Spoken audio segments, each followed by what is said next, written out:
Good morning, good afternoon, good evening. Those of you on YouTube, TikTok, and Facebook platforms. I'm Tyrone Clay 213 on TikTok and Mr. Clay on YouTube. And we certainly thank God for you, and you.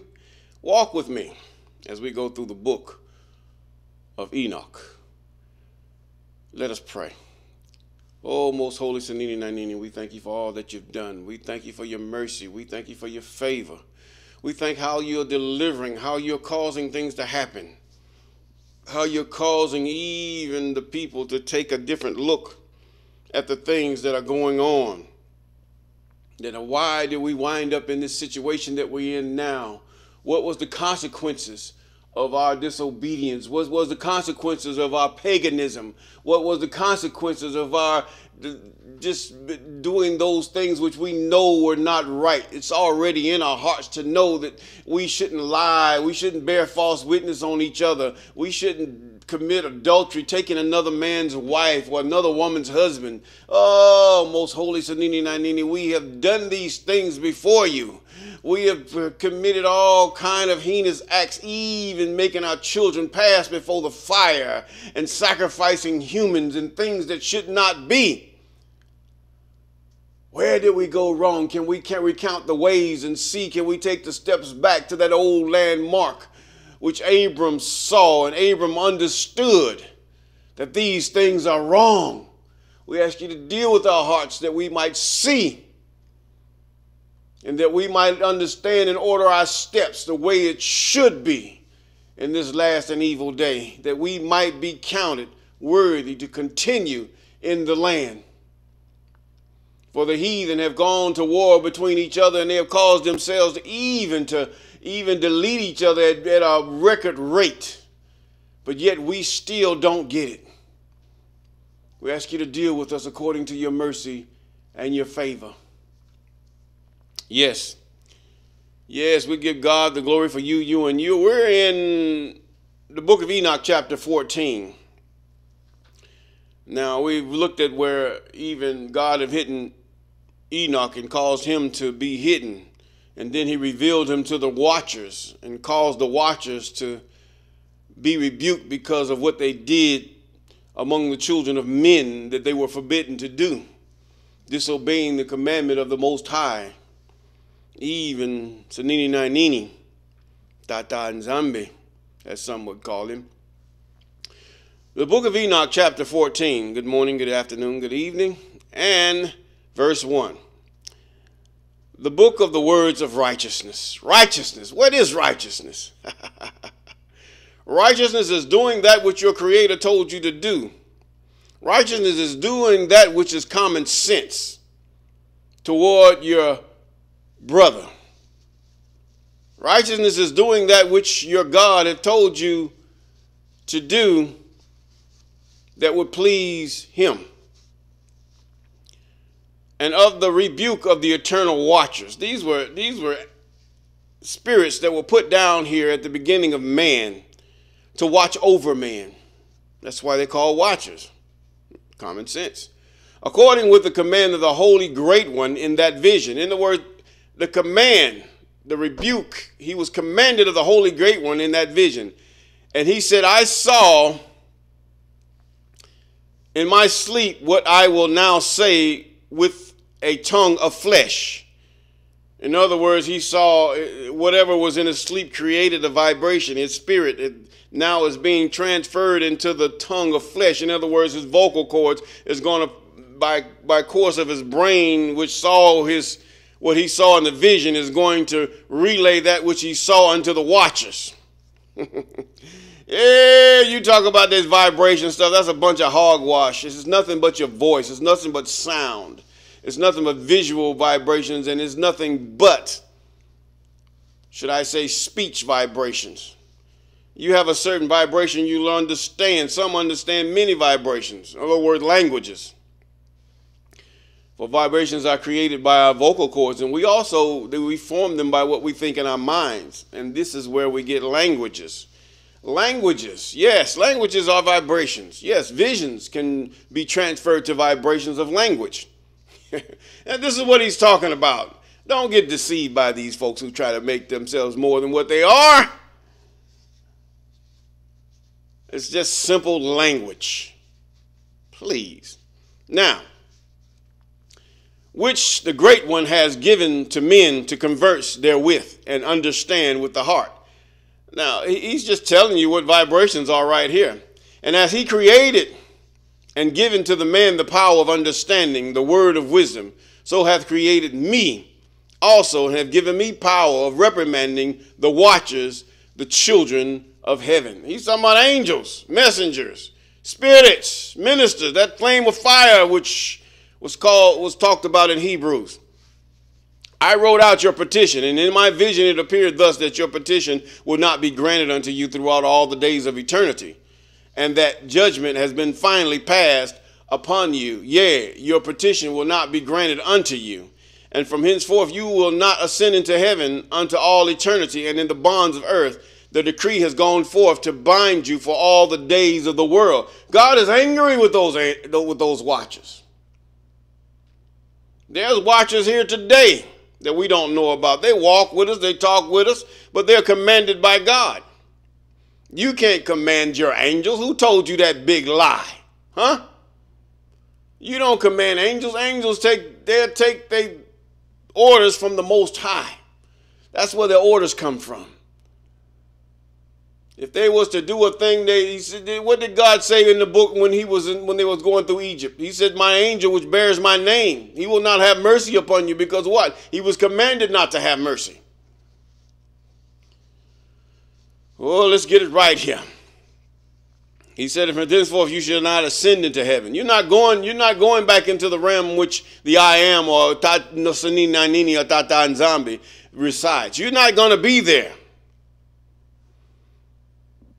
What else does he says? And that previously you shall have seen the destruction of your beloved sons. He's talking about the sons that you had by these black women. Yes, I say black. I keep it that way because we know in the beginning there was nothing but black, period, for so-called what you say. Black is black, period.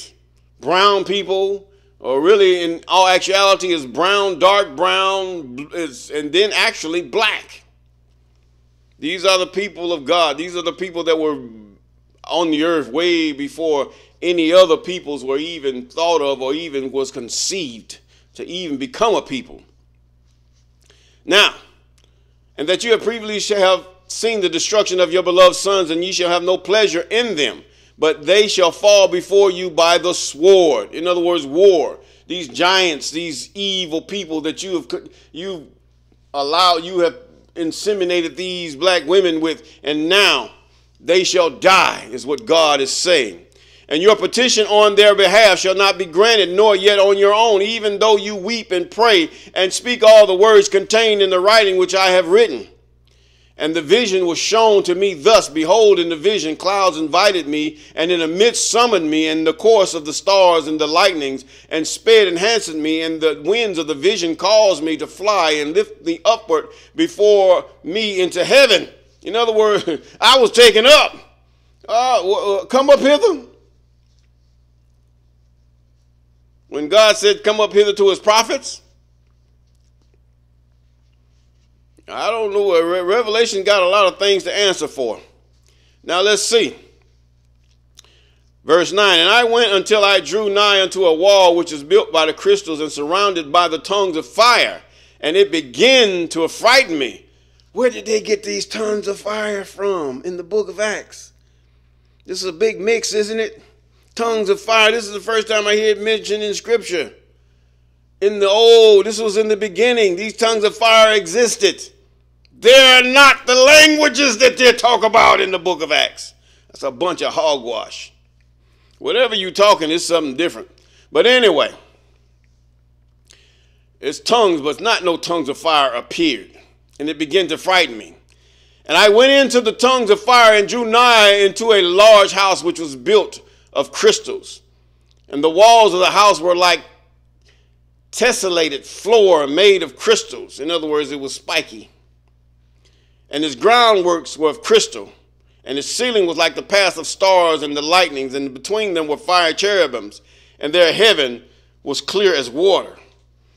A flaming fire surrounded the walls, and its portals blazed with fire. And I entered into that house, and it was hot as fire and cold as ice, and there was no delight of life therein. He went into a place, what he can relate to as tongues of fire. In other words, something that sticks out the mouth. It looks like a tongue to him. This is how he identified it. The tongues of fire in the book of Acts, I don't know where the heck they got that from. Come on here. Now, he says, now, I entered into that house, and it was cold as ice, and it covered me, and trembling got a hold upon me. And as I quaked, trembled, I fell on my face, and I beheld a vision, and lo, there was a second house. He went into another place, greater than the former. It was bigger. And the entire portal, the door, when he says portal, he means a door, stood open before me. And it was built of flames of fire. Oh, do you not know these things? I remember a dream that I had back a few years back. And this dream, it was like it was so real. There was dark figures in front of me, and the room was just a room. The dark figures sit up there. They were there, and I saw them. But the fact is, all of a sudden, the room from under my feet and over my head and sides and back, all 8 sides, or should I say 6 sides, however many sides you want to call it, they were burning. It was not like a burning that I would see, like a fire. I wasn't burnt. When I woke up, I realized it was a dream. But when the fire suddenly appeared, the spirits left before, or the images left before it could even consume the whole room. And then I woke up after the fire suddenly covered all over me. I understand what he's saying. And it's a scary thing. And as I quaked and I trembled, I fell upon my face, and I beheld a vision. And lo, there was a second house greater than the former. And the entire portal stood open before me, and it was built of flames of fire. And in every respect, it so excelled in splendor and magnificent and extent that I cannot describe to you its splendor and its extent. In other words, this fire caused me to look at it in awe. And its floor was of fire, and above it were lightnings, and the path of the stars, and its ceilings were flaming fire. And I looked, and I saw therein a lofty throne. No, I did not see a throne. No, I didn't. He did. Enoch said he saw a throne, and its appearance was as crystal, and the wheels thereof as a shining sun. You remember Ezekiel, the wheel within the wheel. Now these are coherent. There's a thread there. You can see it versus the New Testament. There was a vision of cherubim, and from underneath the throne came streams of flaming fire, so that I could not look thereon. No, I did not see that. It was just a room of fire. And the great glory that sat thereon, and his raiment shone before more brightly than the sun, and was whiter than any snow. None of the angels could enter and could behold his face by reason of the magnificence and the glory, and no flesh could behold him. And the flaming fire was around about him, and a great fire stood before him, and none around could draw nigh to him. 10,000 times 10,000 stood before him, yet he needed no counselor. Yes, he needed no Jesus.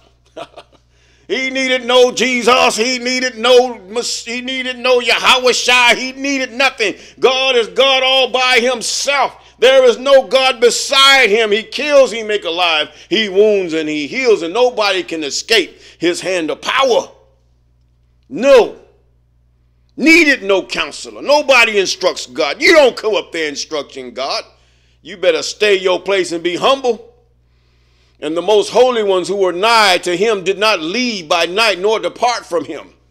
He's talking about the cherubim, the people that you saw that would only move straight and forward. And until then I had been prostrate on my face, trembling. I don't blame you, Enoch. I don't blame you at all. And the I am, even Sanini Nanini, called me with his own mouth and said to me, come hither, Enoch, hear my word. And one of the holy ones came to me and waked me, and he made me arise up and approach the door, and I bowed down my face downward. Now, can you imagine when the resurrection comes, when those things that when you go before the throne of the Most High, that if you cannot pass through this fire, you will not even enter in. And that fire really, what God is saying, obey my commandments. This is holiness.